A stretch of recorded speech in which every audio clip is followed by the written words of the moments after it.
In this question, you can see that there are two long straight cylindrical conductors with resistivity rho 1 and rho 2. They are joined together as shown in the figure, and a current I is flowing through the conductors. The magnitude of the total charge at the interface of the conductor will be. So we have to find out the magnitude of charge, net charge on this interface. What we can do, we can find out the flux entering this phase and the flux leaving this phase, and we can equate the net flux to Q inside by epsilon naught. Now we know that flux is equal to E dot A. This is flux, and we can write down E as V by L into A, and we can write down V as I into R. Okay, and we can further write down R as rho L by A. So this is I into rho L by A into A by L. So cancelling L with L, A with A. This is I rho. So you can say that the flux entering this interface phi 1 will be obviously negative I rho due to the fact that incoming flux is negative, and the flux leaving this interface phi 2 will be equal to plus I rho 2 because I is same. So the net flux phi net will be equal to phi 2 minus phi 1, so it is I rho 2 minus rho 1, and that is equal to Q inside by epsilon naught. And we can also say that this mod, if you take the mod, then it can be written as rho 1 minus rho 2 into epsilon naught is equal to Q. So the correct answer will be C. Now we move on the next question. In this question, you can see that this wire has a resistivity of rho, and the cross-sectional area of this wire is A. We have to find out the equivalent resistance between P and Q. Let us first of all see that this is R2. We are assuming that this is R2, or let us first of all see the symmetry.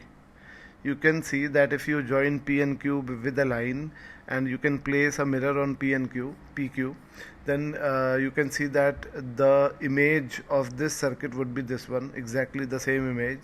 So there is a parallel symmetry in this circuit, so you can fold this circuit, and let us name the points which we are joining. So we are joining 1 and 1 dash because they are object image pair. We are joining 2 and 2 dash because they are object image pairs. So what we can do, we can join these points and we can redraw the diagram. So we can draw, this is P and this is this one, and this would be in parallel because we have joined these 2 points. So this resistance and this resistance would be in parallel.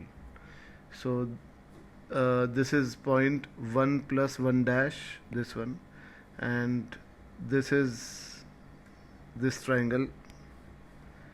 Okay, and yeah, this is this one, this is 2 plus 2 dash, and here is the Q. So this is the equivalent circuit, and you can also see that if this resistance is R1 and this is R1 and this is R2, we are assuming that this is R1, this is R1, this is R1, this is R2. So when we are folding this circuit and we are joining 1 1 dash, 2 2 dash, then you can see that this R1 would be short circuited, and this resistance R2 would be short circuited, this one, because its both terminals would be joined together. But this R1 would be with the parallel with this R1, so this would be R1 by 2. This R1 is parallel with this one, and this R1 is parallel with this R1, so it would be R1 by 2 again. This would be R1 by 2, and this is R2 by 2 because this would be in parallel with this one, and here it would be R1 by 2.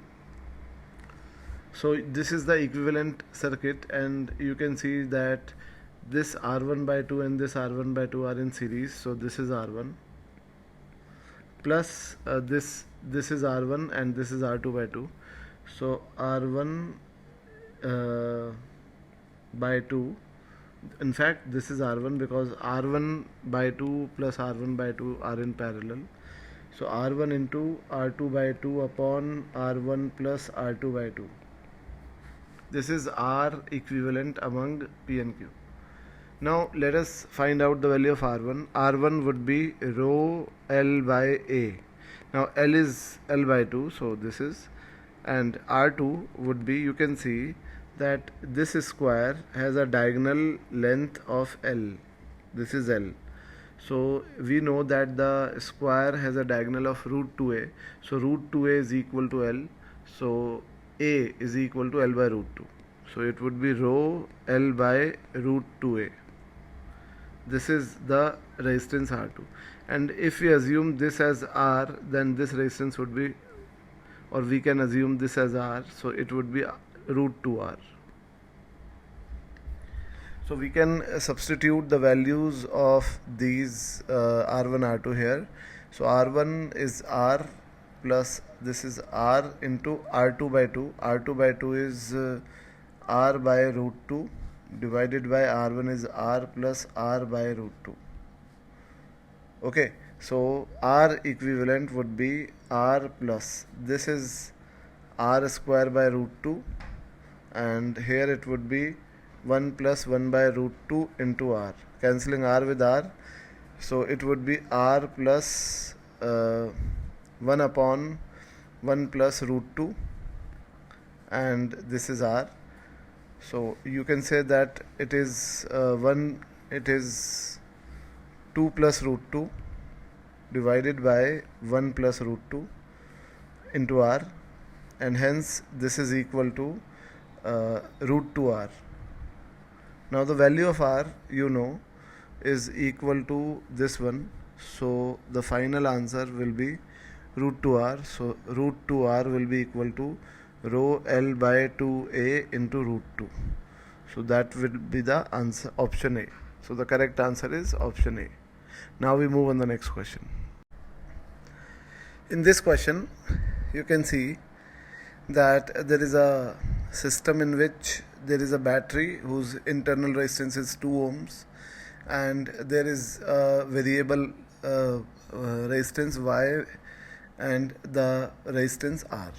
Now value of R, we have to find out the value of R if the power across Y is maximum when Y is 5 ohm.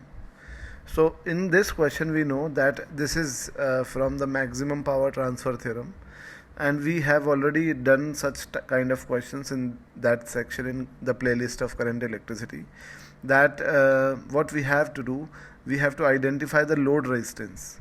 So this is the load resistance, as we know that load resistance is that resistance across which we have to maximize the power. So this is the load resistance, and we have to open this load and we have to short circuit the battery. So let us open this load and let us short circuit the battery. This will be the 2 ohm which is the internal resistance of the battery, and this is the R. So this is the circuit, and we know that the R equivalent across load resistance RAB will be equal to R plus 2, and that should be equal to RL for maximum power transfer theorem. So this is 5, so R will be equal to 3. So the correct answer will be 3. Now we move on the next question. In this question you can see that there is a resistance of 500 ohms, and this battery has EMF of 12 volts, and this battery has EMF of 2 volts and 0 internal resistance, and the galvanometer reads 0 when the resistance X is unknown. We have to find out the value of X when the galvanometer reads 0. See, if this galvanometer reads 0 reading, that there is no current, then there is no current in this branch, which also means that this voltage is 2 volts, E2 is 2 volts, So this voltage across this X will also be 2 volts. The EMF of E1 is 12 volts. So from 12 volt, 2 volt is across X and remaining 10 volts is across 500 ohms. So the current flowing through this 500 ohm I will be equal to 10 by 500, which is equal to 1 by 50. And therefore this current will be flowing through this branch only because the reading of galvanometer is 0. So this current I will be equal to V by R equivalent, and V is 12 and R equivalent is 500 plus X. So this is 500 plus X, and this is equal to 1 by 50. So this 600 is equal to 500 plus X. So X will be equal to 100. So this is the answer. So the correct answer is B. Now we move on the next question. In this question, you can see that there is a metal sphere of radius A and it is being surrounded by the another sphere of radius B. So this is the situation. This radius is A and this radius is B. And B is greater than A, obviously. The space between these two spheres is being filled with a material whose electrical conductivity sigma is K into E, where E is the electric field between them and K is some constant. We have to find out the potential difference between the spheres. So first of all, in fact, V is the potential difference between the spheres, which is maintained. We have to find out the current and the potential difference V. So let us first of all see that let us consider a small element like that, and the radius of this element is, let's suppose, R. So this element has a width of dr, and we can say that the potential gradient across this element is dV by dr, and this is obviously electric field, you know, and we know that the current is equal to dV by dr, the small resistance of this element, and obviously the current is flowing in this direction like that, outwards. Okay, this is the direction of current. And we know that dr is the small resistance of this element, and this resistance is equal to dr upon sigma into area of cross section is 4 pi r square. So dV upon dr, and this is sigma into 4 pi r square. Now dV by dr is E, so this is sigma into 4 pi r square. Now we know that sigma is Ke, so I will be equal to K 4 pi r square into E square. So the correct answer is A. Now we have to find out the potential difference between these two spheres. We know that obviously this current will be the total current, as current will be the same throughout the material. So we have to find out the value of V. So E is equal to under root of I upon 4 pi K and into 1 by R, and we know that E is equal to dV by dr. So dV by dr is equal to under root of I upon 4 pi K into 1 by R. So what we can do, we can integrate to find out dV. So dV is equal to under root of I upon 4 pi K into dr by r. So integrating both the sides, we'll be getting the limit of dV will be 0 to V. So V will be equal to under root of I upon 4 pi K, and the limit of this would be from A to B. So it would be ln B by A. So this will be the value of current, and according to this you can see that C will be the correct answer. So the correct answer of this question is A and C. Now let's move on the next question. In this question you can see that there is a copper wire whose area of cross section is non-uniform, which means you can see that this area at B is least, then area at A is greater than B, and the largest area is at C. We have to find out the correct relation. We know that obviously the current through these three sections would be same, so A is wrong option. Now we know that J is equal to I by A, so D option is correct because I is same, and we also know that J is equal to mu E. Okay, this is the microscopic form of Ohm's law. So mu is the mobility of free electrons, which is same, so B option is also correct, and we know that I is equal to NEAVD. So VD is equal to I by A into NE. Now I and E is constant because N is dependent on the material, E is the electronic charge, and I is the current, which is same. So drift velocity is inversely proportional to the area, so C option is also correct. So the correct options are B, C and D. Now we move on the next question. In this question you can see that there is a graph which represents the power dissipated across R on y-axis versus the current on x-axis. So you can see that the power is maximum when current is 5 and the maximum power is 5, and you should remember that this power is not the total power of the circuit. In fact, this power is the maximum power lost across R. So power is obviously equal to I square R,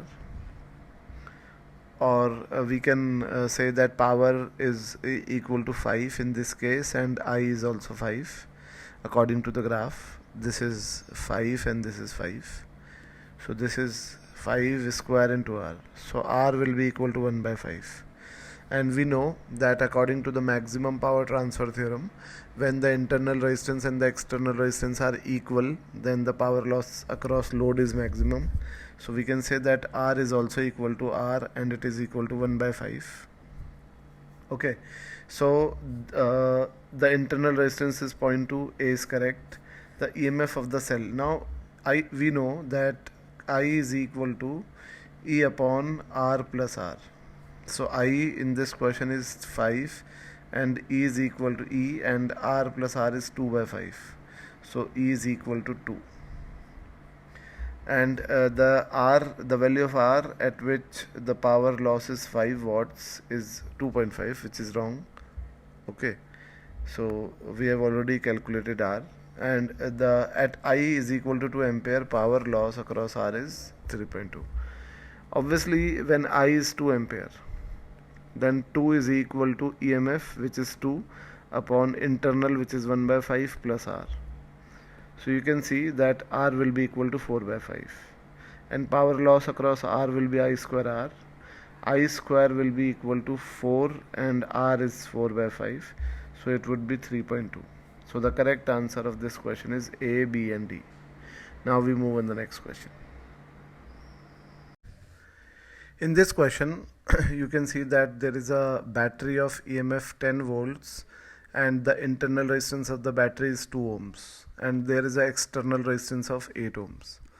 So we have to find out the correct option. The first option says that the work done due to conservative force, conservative electric field, while a unit positive charge is passing through the battery from point Q to P, is equal to 8 joules. Let us analyze first of all the option number C. The work done due to conservative electric field while a unit positive charge passes through 8 ohms along the arrow is minus 8 joules. We know that along this direction the current is flowing and therefore electric field is doing the work.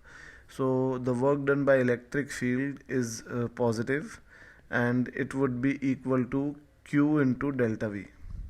Now we know Q is 1, so work done is delta V, and the current in this circuit is 10 by 10, it is 1 ampere, and the potential difference across this 8 ohm will be 1 into 8, so this will be 8 plus 8 joules.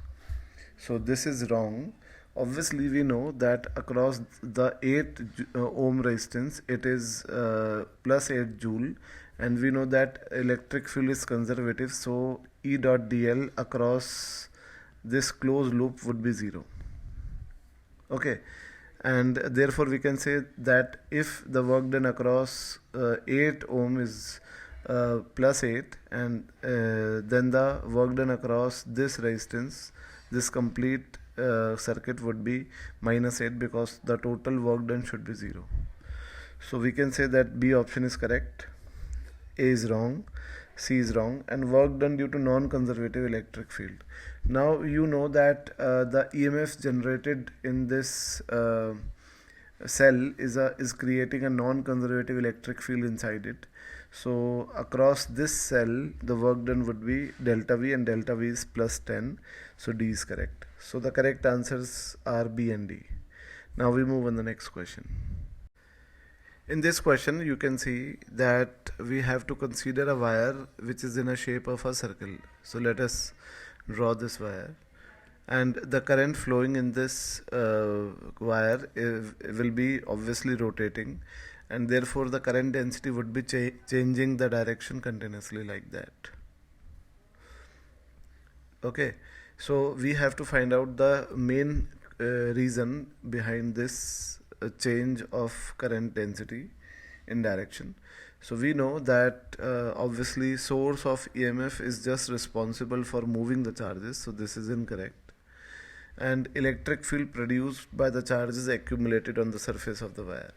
You can see that as the charges will flow from this wire, mv square by r pseudo force will act on the charges, and charges will be accumulated, electrons will be accumulated on the edges, and there will be a minus sign on the outer edge, and there will be a plus sign on the inner edge, due to which there will be an electric field which will be produced like that.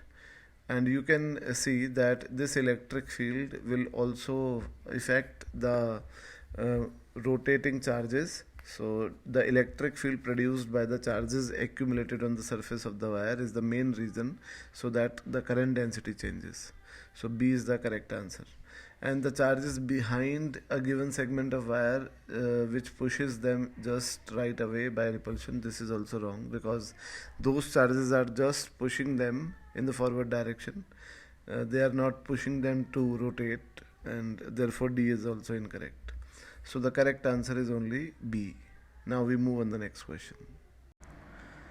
In this question you can see that there is a electric box that contains 3 EMF sources like that, and EMF sources is the cell.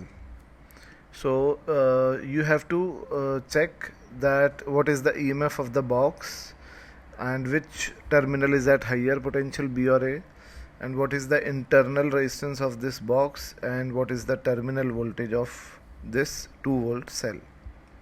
So first of all let us talk about this combination. This is a parallel combination, and the equivalent EMF of this combination would be 1 by 1 plus 2 by 2 divided by 1 by 1 plus 1 by 2. So this is 2 upon, and this is 3 by 2, so this is 4 by 3. So the equivalent EMF of this combination is 4 by 3, and if you draw and the equivalent resistance of this combination is 2 by 3. If you draw this combination again, then we can see that this would be the diagram. This is R equivalent of this combination, and this is the cell, and this is another cell of 1 volt. and internal resistance is 1 ohm, and the equivalent EMF is 4 by 3, and R equivalent in this case is equal to 2 by 3. So you can see that this is a series combination obviously, and the net EMF would be 1 by 3, 4 by 3 minus 1, which is 1 by 3, and this is 1 by 3 volts, and the equivalent resistance of this combination would be 5 by 3, and this would be at the higher potential. This is 5 by 3. So you can see that option A says that the net EMF of this electrical box is 1 by 3. This is correct. B is that higher potential than A. This is also correct. Internal resistance of the box is 5 by 3. It is also correct. And the terminal voltage across 2 volt battery is 4 by 3. Obviously this combination has equivalent EMF of 4 by 3, so this equivalent EMF would be the terminal voltage across this combination. So the correct answers are A, B, C, D. Now we move on the next question. In this question you can see that there is a potentiometer circuit, and this is a primary circuit and this is a secondary circuit, and this is the balancing length of this circuit. So we have to find out this length. We know that first of all we have to find out the current in the primary circuit. So current in the primary circuit will be equal to 100 upon 1000. So this is 1 by 10, and potential difference across wire AB will be equal to IRAB, and I is 1 by 10, and RAB is 800, so it is equal to 80. Okay, so VAB is 80, and K is the potential gradient. So potential gradient is VAB by L. So VAB by L is 80 upon total length is 100. So K will be equal to 4 by 5. And we know that this is a parallel combination of two cells whose equivalent EMF will be equal to 100 by 72 plus 50 by 28 divided by 1 by 72 plus 1 by 28. This equivalent EMF would be equal to 64, and we know that this equivalent EMF would be the terminal voltage of this equivalent cell due to the fact that there is no current flowing through this galvanometer and this circuit. Okay, so 64 will be equal to K into L1, and L1 will be equal to 64 by K. So L1 will be equal to 64 upon 4 upon 5. So L1 will be equal to 80. So the correct answer of this question is 80. Now we move on the next question. In this question you can see that this is a circuit in which all voltmeter and ammeter are ideal, and the internal resistance of the battery is 20 ohms. So let us draw an internal resistance of 20 ohms, and the reading of voltmeter and ammeter are marked as shown. Reading of voltmeter is 60, reading of ammeter is 0.5, reading of this voltmeter is 90. So we have to find out the value of R2. So you can see that obviously the resistance of voltmeter would be infinity because it is ideal, and this resistance of voltmeter would also be infinity, and the current will flow like that in series. Okay, and in this case let us name this point as A, this point as B, this point as C, this point as D. So we know that VD, this current is flowing, is 1 by 2 ampere, and VD minus VA will be equal to E minus IR.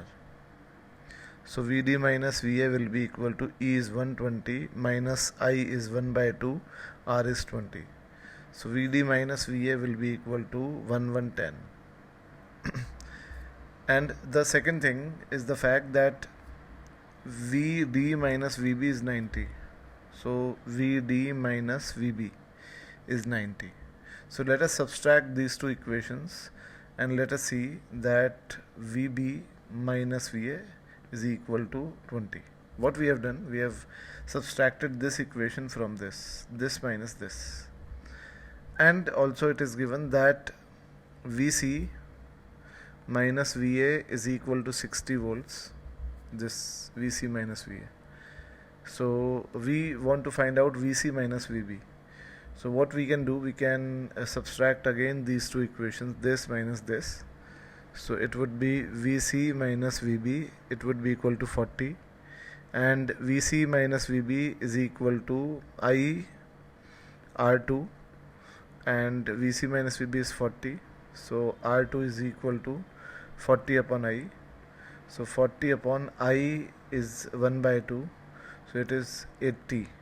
So R2 is 80 ohms. Now we move on the next question. In this question, you can see that this is a circuit. All the voltmeters are identical and they are ideal.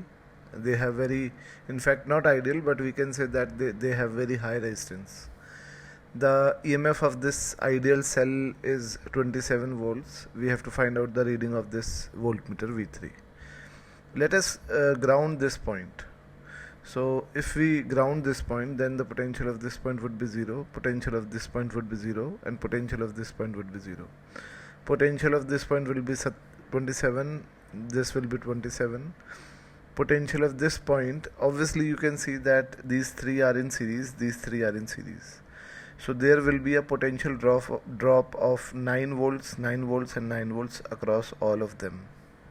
So the potential of this point will be 18 because the potential difference across this is 9. So the difference of the two terminals should be 9. And the potential of this point should be equal to 9.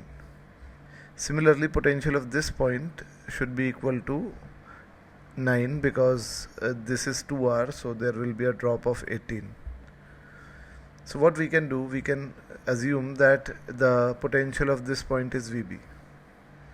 So VB, we are applying the nodal. So VB minus 9 upon resistance, we are adding the current and we are equating that sum to 0, plus VB minus 18 by R plus VB minus 9 by R is equal to 0.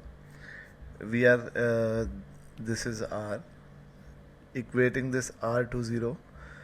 So you can see that 2 VB minus 18 plus VB minus 18 is equal to 0. 3 VB is equal to 36. VB is equal to 12. And if VB is 12 and this point has a 18 volt potential, then the difference between this point and this point will be V3. So V3 will be equal to 6 volts. So the correct answer is 6. Now we move on the next question. In this question, you can see that the potential difference across this 6 ohm resistance is 48 volts. And the potential difference across A to B, we have to find out the potential difference across A to B. And we have to compare it with 51 alpha. So if this is 48 volts, then the current flowing through this branch will be 8 ampere, and obviously this would be 48 and the current flowing through this branch would be equal to 4 ampere. The total current flowing I is equal to 12 ampere, and this 12 ampere is distributed in these three. So we can find out the equivalent resistance of these three. 1 upon R equivalent is equal to 1 upon 30 plus 1 upon 15 plus 1 upon 10. So this is 30. So this is 1 plus 2 plus 3. So R equivalent is equal to 30 by 6, and that is 5. And the potential difference across this would be 5 into current, which is equal to 12. So it is 60. And potential difference across this would be 8 into 12, which is 96. So the total potential difference VA minus VB will be equal to 204, and that is 51 into 4. So alpha is equal to 4. Now we move on the next question. In this question, you can see that there are 324 cells which are each of resistance, internal resistance is 9 ohms, and they are arranged in such a way such that they are arranged connected in series, and there are n cells which are connected in series. Okay, and there are some group of the cells which are connected in parallel. We have to find out the value of n so that the power transferred from this system to this external load is maximum. The value of load is 4. We know that let us suppose that there are n cells in series and there are m combinations in parallel. So the total number of cell is n into m, and that is 324. And according to the parallel, that maximum power transfer theorem, the net internal resistance, which is nr by m, should be equal to external, which is 4. So n into r is 9 and m is equal to 4. So n by m is equal to 4 by 9. And also we can substitute the value of m. We can see that m is equal to 9 n by 4. So we can substitute the value of m here. So this is n square into 9 by 4 is equal to 324, and n square is equal to 324 into 4 by 9, and solving n will be 12. So the correct answer of n is 12. Now we move on the next question. In this question, you can see that we want to measure the resistance of a resistor. A voltmeter and a ammeter are connected as shown in the figure, and their readings are also shown. What is the voltage of the battery, and the battery is ideal. It is not given that the meters are ideal, so we cannot assume that meters are ideal. So let us assume that the voltage of battery is V. So V in the first case would be equal to sum of voltage of these two. So voltage of this is 1 plus, let us suppose that the resistance of this ammeter is Ra. So the voltage across this ammeter is Ra into 1. So V will be equal to 1 plus Ra, first equation. And in this second equation, you can see that this V is 2 and the current flowing through this is 0.5. So again V will be equal to 2 plus this voltage would be 0.5 into Ra. 0.5 into Ra. So V will be equal to 2 plus Ra by 2. So we can equate these two, and Ra plus 1 is equal to 2 plus Ra by 2. So Ra by 2 is equal to 1, Ra is equal to 2, and V will be equal to 3 volts. So the correct answer of this question is 3 volts. Thank you.